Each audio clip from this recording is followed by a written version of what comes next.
Donostia Kultura Poesia Saria jaso zuen aurreko liburuak, eta liburu honen zirriborroak be, Agustin Zubikarai literatura saria, beka hori, eta bekari esker etorri da Sakelako Bihotzak. Bai, eta onartu behar da hori laguntza bat badela. Neurri batean laguntza ekonomikoa, eta nire ustez neurri handiago batean berme bat eskaintzen duela bai publiko hasiari begira, eta gero batez ere, krisi momentua dituzunean, zure buruari gogorarazi ahal diozulako, gutxienez 3 pertsona, epaimahaikoak, egon zirenak, pentsatu zutela lan honek merezi zuela, eta gutxienez horrek uste dut laguntzen duela. Eta segurazki amaitzeko epe bat bebai, hemen lan handia dagoelako, eta behin idazten hasita, ez dakite hor delako putzu baten sartzeko, denpora edo zelan kalkulatu aldan. Bai, hori pixka eta hobiko espatadaz, alde batetik laguntzen du burua ordenatzen, epe batzuk jartzen, eta disiplina punto bat garatzen, ez? Presio punto bat ere bada, ez? Ikusten duzunean, egutegiari begiratzen diozunean, da ikusten duzunean egunak aurrera doazela, eta epeak hurbiltzen ari direla, jakin egin behar da pixka hori kudeatzen ere. 2023an kokatuko duzu novela, pandemia baten osteko normaltasunetik abiatuko dira, 2 mutil gazte, 2 pertsonaia gazte, 21 urteko 2 pertsonaia, testuinguru oso bat osatu duzu, Julen, gitxi gora bera, zeri buruz hitz egiteko? Bai, pandemiaren osteko garai horiei buruz, neurri batean, 2 protagonistek bizi izan zutelako pandemia unibertsitatean, eta hortik aterata, unibertsitatea bukatuta, fase berri batera pasatu direlako orain, eta fase berri horretara egokitzen saiatzen ari direlako. Labur esan da, horrek exigitzen dituen erronka guztiekin, zailtasun guztiekin, eta ardura guztiekin. Novela irakurri dutenek, zer esan dizute? Zer nolako hartu emona edo feedbacka jasotzen ari zara? Nik hori beti esaten dut trampatia izaten dela, ze normalean gustatu ezaionak ez dizu esaten, ez? Orduan, ona, orain arte ona, lagunak ere ari dira irakurtzen, ingurukoak. Baina, nik uste dut pazientzia eduki behar dila gauza hauekin, ze, asko argitaratzen da, eta, irakurleoi ere, eman behar zaigu denbora pixka bat guztira heltzeko, orduan, momentuz ondo, baina, ni zainago oraindik ea, beste irakurle batzuk ere hurbiltzen diren liburura. Felixek komuneko argia itzali eta atea itxi zuen.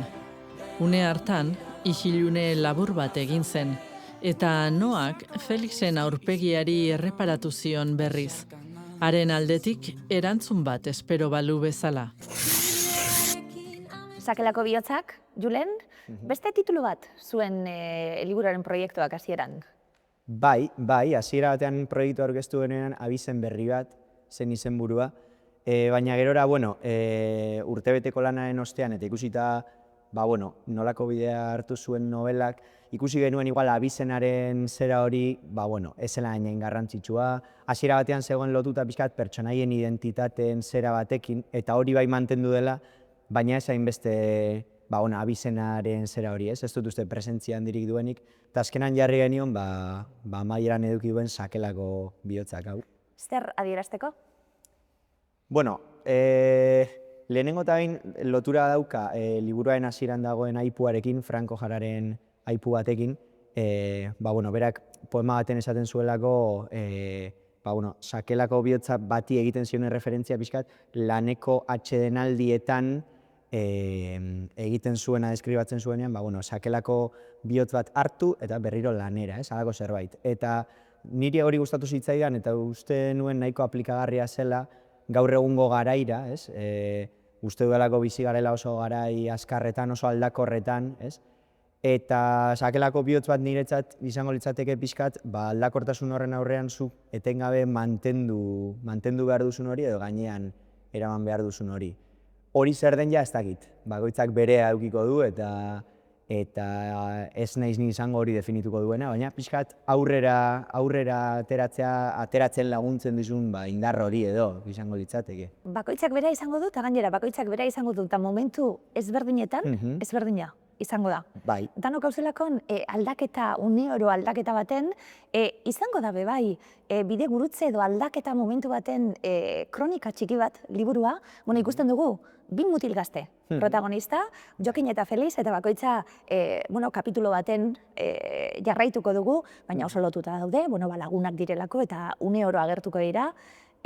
Badauzolako, ez dugu esango, aldaketako eran, bai, krisi igual ez dugu esango, baina aldatu eta moldatu beharko dira. Bai. Bueno, neurri batean igual bai, ez? Krisi txiki bat eduki dezakete. Nik uste dut abia puntua moduren batean izan daitekeela bien antzekoa, zentzu batean, ez? Abia puntua hor delako, biek amaitu dutela karrera, 21 urte dituzte, eta ez dakite oso ondo, hemendik aurrera zer egingo duten, ez? Karo, 21 urte bai, ja nerabe ez, edo behintzat sentitzen dute, nerabezaroa atzean uzten ari direla, edo gehiegi luzatzen ari direla eta oso eroso ez direla sentitzen horrekin, baina aldi berean, heldu funtzional ere ez dira sentitzen, ez daukate horrela espektatiba oso argirik edo definiturik etorkizunarekiko, eta igual krisia pixka bat hortik etor daiteke. Gero, bakoitzak berea dauka, desberdinak dira, igual gero hitz egingo dugu pixka bat horri buruz, baina abia puntu komuna, edo biek partekatuko luketena, nire ustez hori da, pixka bat adinaren eta garaiaren, ez dakit, salto hori, esango dugu. Alde horretatik Julen bada eta azpimarratu da leku guztietan, ze novela garaikidea dan, 2023 urtean egongo gara, deskribapenak oso garaikideak dira, kontatzen diren emozioak, diren pertsonaiak, agertzen diren lekuak guztia, gaurkotasun handiko liburua da. Bai, zentzu horretan bai, 2023an kokatuta dago, eta bai, nik bai neukan gogoa egiteko zerbait oso konektatuta egongo zena gure garaira, eta pixka bat gure garaiaren moduren batean taupada edo bilduko zuen zerbait egin nahi nuela, ez? Izan pertsonaiengatik, izan erreferentziengatik ere, hori igual azpimarratu izan da, ez? Nik azkenean errealitate bat islatzen dudan neurrian, agertzen dira gaur egungo taberna, gaur egungo musika taldea, gaur egungo gazteen bizimodua ezaugarritzen duten gauzak, eta zentzu horretan bai, baina nire kasuan behintzat gauza nahiko natural bat da. Azkenean nire asmoa zen, nire esparru pixka bat hurbila edo islatzea bertan, eta zentzu horretan nire belaunaldia da nik islatu nahi nuena. Orduan, nire kasuan gauza nahiko naturala izan da. Nik labetik atera berri den Arkaitzkan horren silueta aukeratu dut. Atzean datorren bezala denok espero genuen novela mardulago bat, baina sorpresa harrapatu gaitu Arkaitzek. 31 kritikaren bidez, liburu bati buruzko aurkezpena egiten digulako, eta irakurleak kritika horien bidez antzeman beharko du liburu horri zeri buruzkoa den edo zer kontatzen digun modu bitxia eta benetan erakargarria novela bati heltzeko.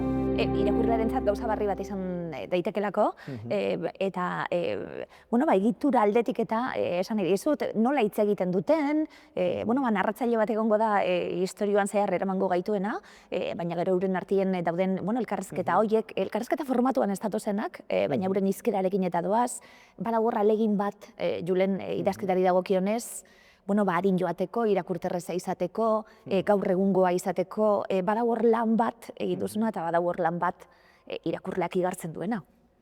Bai, azkenan nik uste dut idazleon lana badela zer kontatu nahi dugun pentsatzeaz gain, pentsatzea pixka bat nola kontatu nahi dugun, forma aldetik ze kutsu emango diogun, eta nik prosarekin adibidez bai neukan obsesio puntu bat nahi nuelako izatea prosa bat ondo korrituko zuena, sintaxiaren aldetik eta erritmoaren aldetik, eta engantxe bat edukiko zuena, nolabait esateko, baina era berean ez zena banala izango, sakona izatea tokatzen denean, sakona izango zena, gai serioi buruz aritu behar denean, horri ere helduko ziona, eta pixka bat hor saiatu nahi oreka bat bilatzen. Zaila da, baina pixka bat nire proposamena hori izan da, saiakera behintzat. Nortzuk dira Jokin eta Feliz, euren inguruan mugituko diren lagundanak, euren harremanak, euren familiak ideak eta bar, nortzuk dira eta zerbaitek aukeratzen duzu, horrelako bi mutil, kasu honetan, historio dana, euren inguruen kontatzeko. Dira bi lagun min, esango dugu, ez? Nahiko perfil desberdinekoak. Jokin izango litzateke behar bada perfil pixka bat kaotikoago bat, pertsonaia oso bizia, inkietude, artistiko handiak dituena, baina era berean oso kaotikoa gero benetan ezertara dedikatu ez dena edo dedikatzen ez dena osotasunean bertara.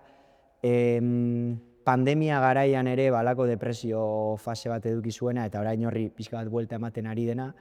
Eta pixka bat, lehen esan dugun bezala, krisi egoeran dagoena bere bizitza birmoldatzen eta birpentsatzen ari delako, ez?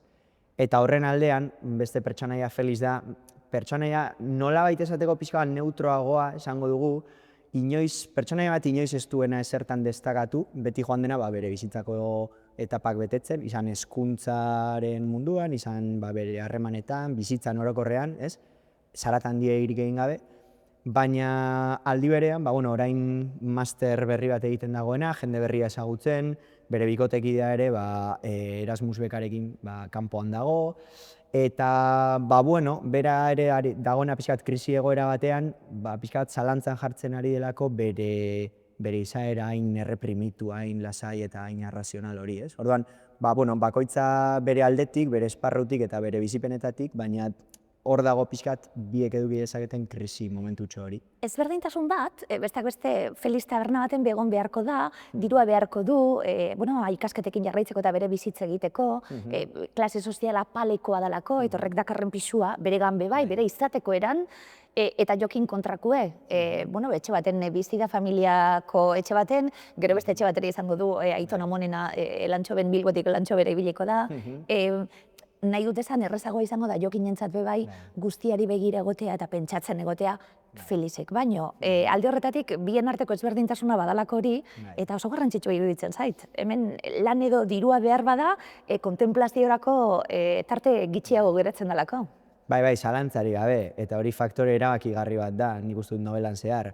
Ez behar bada, igual esplizituki agertzen delako une oro, baina bai, egon daitekelako irakurketa bat hor, bakoitzaren izaera hori, nik deskribatu duan orain dela 2 minutu, ze lotua egon daitekeen baldintza sozioekonomikoekin ere. Nataz be gaztetan, Gaztetan, segurazki, oraindik igual lan egonkorrik ez dagoenean, zuk aipatu duzu Feliz dago adibidez momentu honetan masterra egiten eta gero taberna batean lanean, horrek suposatzen du denbora, aisialdirako denbora gutxiago duela, gauza batzuk sakrifikatu behar dituela, behar bat Jokinek sakrifikatu behar ez dituenak, ez dakit baldintza ekonomiko hobeak eduki dituelako, eta ondorioz, bera ere krisian dago, baina beste arrazoi batzuengatik, beste zentzu bat duen krisi batekin, eta bai, nik uste dut, hau ja irakurleak erabakiko du, baina hor badagoela pixka bat faktore garrantzitsu bat novela ulertzeko edo novelako pertsonaien izaera ulertzeko. Zalantza barik, gero ze edertasun asko dagoen novelan, besteak beste, euren arteko gogoetak zer pentsatzen duten, nola hitz egiten dioten elkarri. Bada beste pertsonaia bat bai, oso enigmatiko izango dana, parranda baten topatuko duten Txileko mutil bat, Matias, agertuko da tarteka eta izan daiteke bai, irakurlearentzat pertsonaia arraro bat zer gertatuko da honekin, hor zeozer itxaroten zu, badago hor trama txiki bat bai, baina esaten gabiltzena edertasun hori, bestak beste poesia liburu bat ere, oparitan jasoko du Jokinek, eta horri tirako bai, gauze politxek esateko tartea behar hartuzu, Julen?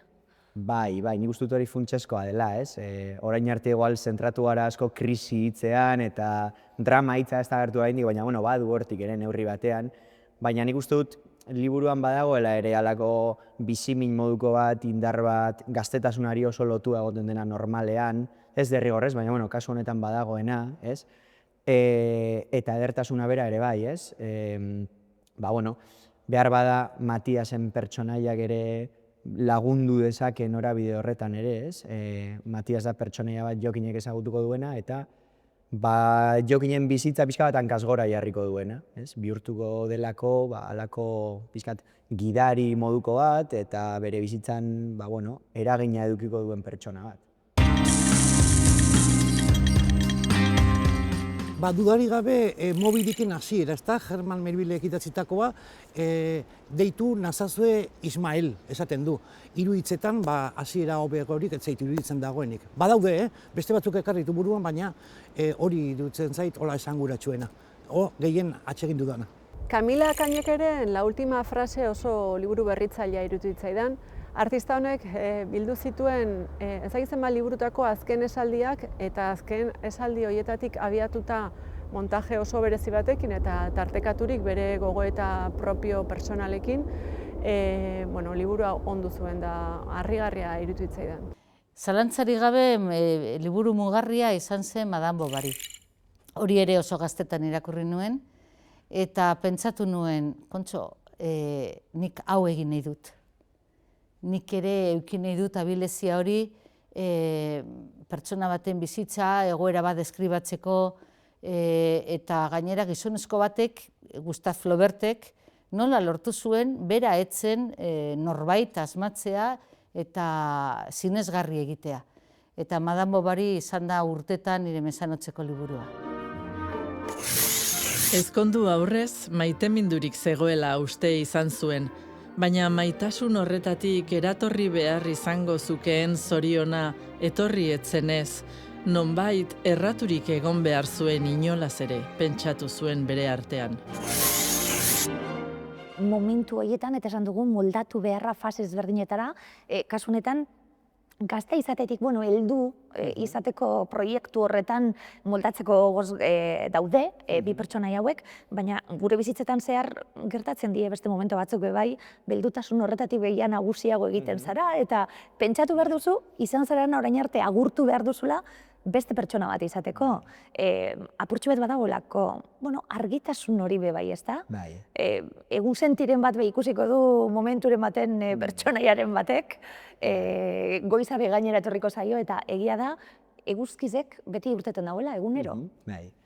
Bai, eta nik uste dut gainera literarioki eta artistikoki oso emankorra den gauza bat dela hori, ez? Askotan gure bizitzan mugitzen gara bi fase edo bi bloke handiren artean edo esango dugu, ez? Eta pixka bat trantsizio momentu horiek izaten dira gora beratsuenak eta ondorioz askotan literarioki interesgarrienak izaten direnak. Eta hor askotan egoten da paradoxa batzuk orain aipatu duzuna, ez? Karo, zergatik izaten dira hain zailak esango dugu trantsizio fase horiek. Ezinbestean suposatzen dutelako atzean ustea zerbait, ez? Segurazki mingarria dena edo nostalgia punto bat eragin dezakena edo, atsegina ez dena esango dugu, baina era berean badago halako indar bat, desira bat, fase berri baten hasierak irekitzen duen abaniko guzti horrena, ez? Eta zentzu horretan eguzkia beti ateratzen da eta uste dut hor ere liburuan badagoela oreka bat. Atzean uzten duzun horren, baina aurretik duzun horrek sortzen dizun zirraren aurrean. Oroitzapen horiei buruzko gogo eta ederrak, bai? Ze ederrak diren oroitzapen horiek ze arriskutsuak izan daitezken bertan geratuta. Argazkizarrari begira geratzen bazara, argazkizarretako momentua ja pasa da, ederra da, bizi izana, baina beste leku baten gaude. Horri begira autokritika apur bat egin behar dugulako, pertsonai dagokienez, geure buruari irakurle moduen bai. Dana da txarra, dana autokritika apur bat egin beharko dugu, baina hemen testu inguruan gizarteari kritika ere jartzen zaio. Denetarik dau. Geuk gure buruari egin behar dieguna horri aurre egiteko, baina gazte hauek bizi izan duten momentua edo tokatu zaien unea bai, ezta? Bai, hor, hainbat gauza aipatu daitezke. Nostalgiaren gaiari dagokionez adibidez, egia novelan une batzuetan badagoela nostalgiaren kutsu hori, esan dugun bezala, haurtzaroari begirako edo nerabezaroari begirako momentu batzuk atzean uzten direlako, eta hori oso gauza humanoa da, bai? Baina, zuk esan duzun bezala, nik uste dut ezin garela hor gelditu, ez ja pertsonaietatik atera eta pixka gure gizartera ekarrita, nostalgia, naturala izan arren pixka bat, karga atzerakoi bat ere eduki dezakelako, ez? Beti atzera begira egote horrek askotan eragiten duena da, etorkizunerako begirada lausotzea eta halako inmobilismo moduko batean gelditzea ere, ez? Horregatik nik uste dut garrantzitsua dela, nostalgia beste edozein giza sentimendu bezala neurri batean onartzea, baina gero horren aurrean ere uste dut denok eduki behar dugula halako borondate bat edo indar bat esateko hemendik aurrera ere badaude gauzak, ez? Eta hori nik uste dut lotu daitekela era berean askotan literaturaren munduan, artearen munduan gertatzen diren zenbait dinamikarekin, ez? Beti iruditzen zaigu politagoa lehenagokoa, ez? Lehenagoko garaiak beti hobeak izan ziren esaldi horrek esaten duen bezala, ez? Baina nik uste dut gaur egun adibidez, euskal literaturari begiratuta eta, askotan gazteek sortzen duten horri begiratuta, nahiko, proposamen interesgarriak daudela, gauza berriak egiten direla, eta ez dakit, zentzu horretan nik uste dut, ez daukagula arrazoi handiegirik ere nostalgikoegiak izateko. Eta testuinguru hau da, eta gaur egun gaude, eta gaur egungo arazoak dira. Bestak beste manifestazio baten egongo dira, etxe bizitza arazoa. Mai gainen eta jende politikoan sartu dana zorionez, sekulako arazoa dalako, eta gauza asko kezkatzen gaituzte, kanpora begira eta munduari begira, baina etxe bat ez badaukazu, ez daukazu ezer bez, gazte hauek badute arazori bebai. Bai, oso presente dagoen gai bat da. Esan dugun bezala, pertsonaia guztiak desberdinak dira, eta batzuek premia handiagoak dituzte eta beste batzuk esain handiak, esango dugu. Baina, etxe bizitzaren gaia segurazki da... Ikasleak pisuetan eta bar agertuko dira. Gai zentraletako bat, etxea bera... Etxeabeak. Etxea bera, horrela kontzeptu bezala ere, agertzen da leku desberdinetan. Ze etxe desberdinak daude, ez? Daude gurasoen etxeak, ikasleen etxeak, familiakoen etxeak, erentzian jasotako etxeak, ez? Eta hor, nik uste dut badagoela horreren nondik tiratu pixka bat ikusteko etxe bizitzaren gaiari dagokionez, gaur egungo gizartean ze problematika egon daitezkeen. Eta nik uste dut hori, gai bat da, ez da bakarra, ez? Baina, pixkat, zuk errealitateari begiratzen diezun neurrian, eta lehen esan dudan bezala, nire kasuan adibidez, garaiarekin oso konektatuta egongo zen zerbait egin nahi nuen neurrian, uste dut, halako gaiei ez ikusiaren egitea, pixka trampa egitea dela, eta, sortzaile bezala hor ardura punto bat badaukagula gure inguruan dauden problematik ez hitz egiteko. Forma askotan egin daiteke hori, baina gutxienez, ez dakit, ez ikusiaren egitea nik uste dut ez dela aukera bat.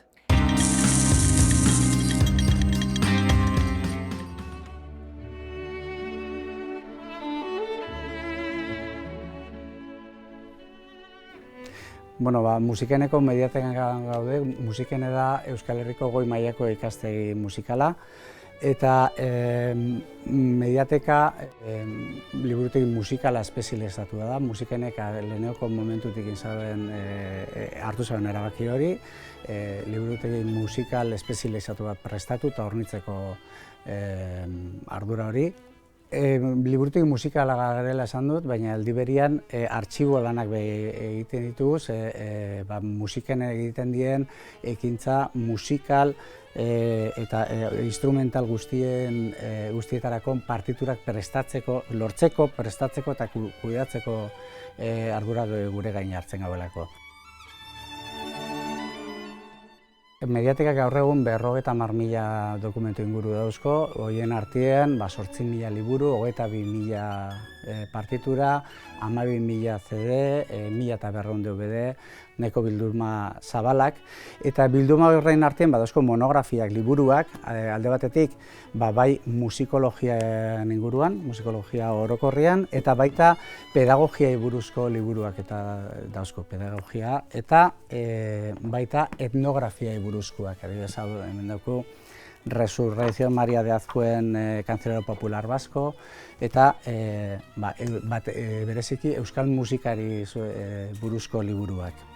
Gero biografia ugari dauzko, bai arlo klasikoan, adibidez Orozabalen biografia hau, ero jazzan munduko biografiak, adibidez Thelonious Monken biografia hau, musikenek ere sortzen ditun materialak. Alde batetik dauzkagu kontzertu ezberdinetan grabatutako materialak, Hau honedie, jala urte batzuk, 20. urte horren, musikenaren 20. urte horrena ospatzeko egin ziren bi kontzertuetako grabazioak, bai Big Bandekoak, bai orkesta sinfonikokoak, eta honedie azkeneko urteetan egin beste bi grabazio, bat Txillean omenaldirako eta beste Duke Ellington musikarekin. Revistak ere argitaratzen ditugu, Jazzitz da Espainia estatu mailan argitaratzen den jazzari buruzko revista akademiko bakarra, eta musikenek argitaratzen du. Orain urten da 8. alea, eta gero musikenen diharduten ikerkuntza talde ezberdinek bere lan akademikoan sortzen dituzten publikazio ezberdina dauzkagu. Alde batetik musika historiai buruzko bi ale eta pedagogiai buruzko beste bat. Azkenik, beste kailerak da euskal konpositore garaiki buruzko kolekzio bat, eresbilekin batera argitaratzen gauena, eta jazzai buruzko hainbat liburu. Partituren aldetik adibide batzuk ekarri ditut, adibidez Poulencen pianoko integrala, Europa adibide ezberdinak. Jazzan inguruan, oin jazzeko material guztiak arlo sekzio berezi baten bildu ditugu, PR sekzioan, danak batera egoteko. Eta papereko partituren inguruan, musika garaikidean batez bai klasikuan, bai jazzen gutxitxu, baina batez musika garaikidean formatu handiko materialak ere kudeatzen ditugu. Adibidez, adibide moduen, hau da Stockhausenen konposizio bat, eta ikusarik zelako formatua daukan. Liburu eta partituraz gain, badauzko ikusentzunetako materialak. Diskak, hemen ikusentzunetako gela bat dauko abiletauta, hemen ikasliek bai CD-ak, DVD-ak eta viniloak entzuteko aukera daukie, eta azkenik DVD-ak. Alde batetik dauzko material historikoak, esan bezala gu ez gara liburutegi historiko bat, horretarako material asko ere zuzenien eresbilera zuzentzen ditugu, baina bai gordetzen gau hemen liburutegi historiko bat, aspaldiko materialak, bai interes biografikoa daukielako, bai eskuidatziak dieselako, adibidez, jala gutxi jaso gau Eskuderoren partitura bat, eskuz idatzia, ero material historikoak ikasliendako interesgarriak izan lehizkenak. Gero beste alde batetik dauko CD-en aldetik, lehen esan bezala, nahiz eta CD-ak gero erabilpen gutxiago daukon, dauko Pello Zabalak Euskadi Irratian zaukon saioko CD bilduma osua hemen jaso gau. Klasikoak gaur saioko bai gidoiak, 83tik 2004 bitarteko eguneroko programa horren gidoiak eta CD bilduma osoa 20.000 Perez toka beste kolekzionista baten bildumakin batera 20.000 CD-tik gorako bilduma jaso gau. Eta hori katalogatzen gabit.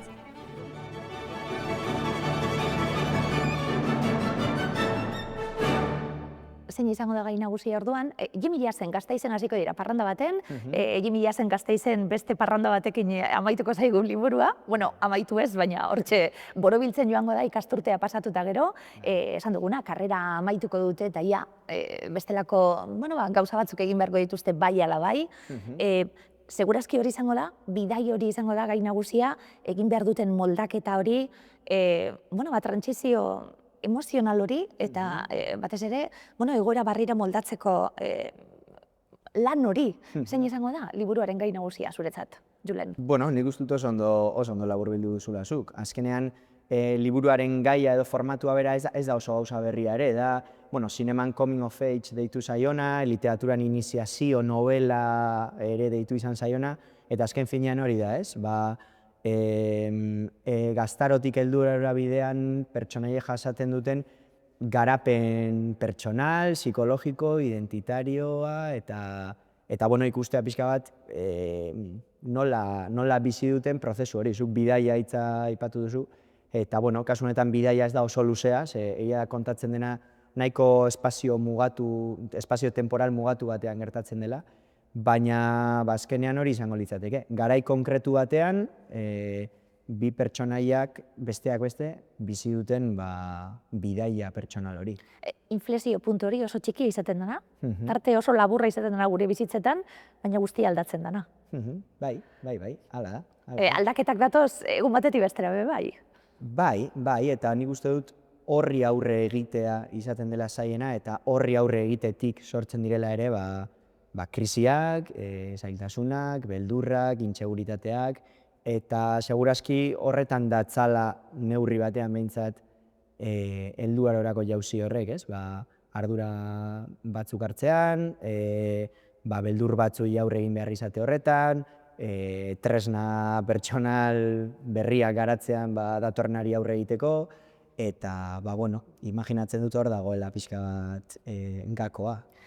Julen, idazterakoen, esan dugu, eta aipatu dugu, eta azpimarratu nahiko nuke, idazketa ariketa handia dagoela, lan handia dagoela liburuaren atzien, oso ondo eginda, dagoela liburua bebai, zer izan del burua idazten egon zaranien, zeure buruari ariketa moduan jarri, hau, irakurlea presente izan duzu, irakurlea bestaldien dagoela jakinda, nor irudikatu duzu liburua irakurtzen? Bueno, ez gehiegi, esango nuke, ze uste dut ez dela oso ego efikaza sortzaile gisa pentsatzen egotean nahola irakurriko den hau, edo irakurleak zer pentsatuko duen honetaz edo besteataz. Baina nik beti esaten dut, ez dakit oso ondo nori entzun nion, hau nirea ez da, baina nik idazten dudala niri irakurtzea gustatuko litzaidaken egi, ez? Gutxi gora bera. Orduan, ezinbestean, neurri batean filia pertsonaletatik idazten da, ez? Denok ditugu gustuko autore batzuk, estilo batzuk, eta azkenean saiatzen zara pixka bat hori imitatzen, eta gero pixka bat zentzu orokorrago edo kolektiboago batean, nik uste dut saiatu naizela pixka bat zintzoa izaten, ez? Errealitate bat islatu dudan neurrian, errealitate horrekiko zintzoa izaten, autokritikoa izaten pixka bat, ze, novelako narratzaileare adibidez, da distantzia batetik narratzen duen figura bat, horrek ematen du aukera ere pixkat ironiarako, autokritikarako, autokonpasio batean ez erortzeko, eta helburua pixka bat hori izan da, nire buruarekin zintzoa izatea, inguruarekin ere kritikoa eta zintzoa izatea, eta horrela laburbilduko nuke gutxi gora bera. Gazako zerrendan, Rafan, 1956 urtean gertatutako krimen ahaztu bati buruzko sakoneko erreportajea. Egilearen orain arteko obrarik anbiziotsuena. Julen Gabiriak euskarara ekarria. Zahartzaroa, norberaren galera, hitzen boterea, belaunaldien arteko loturak eta adierazi gabeko eskerrak aztertzen ditu eleberriak. Aiora Jakarena da itzulpena.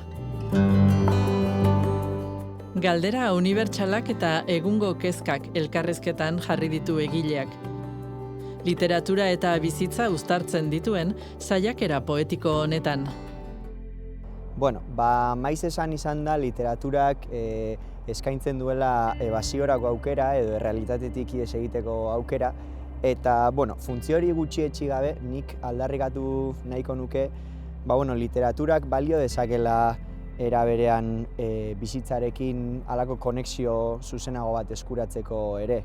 Are gehiago gaur egungo garai hiperlanpetu eta hiperestimulatu hauetan, oso halako aldarte apatiko bat daukagun garai honetan, balio dezakela berriz ere konektatzeko gure harretarekin, gure desirarekin, eta funtsean gure bizitzaren gaineko kontrol handiago bat berreskuratzeko.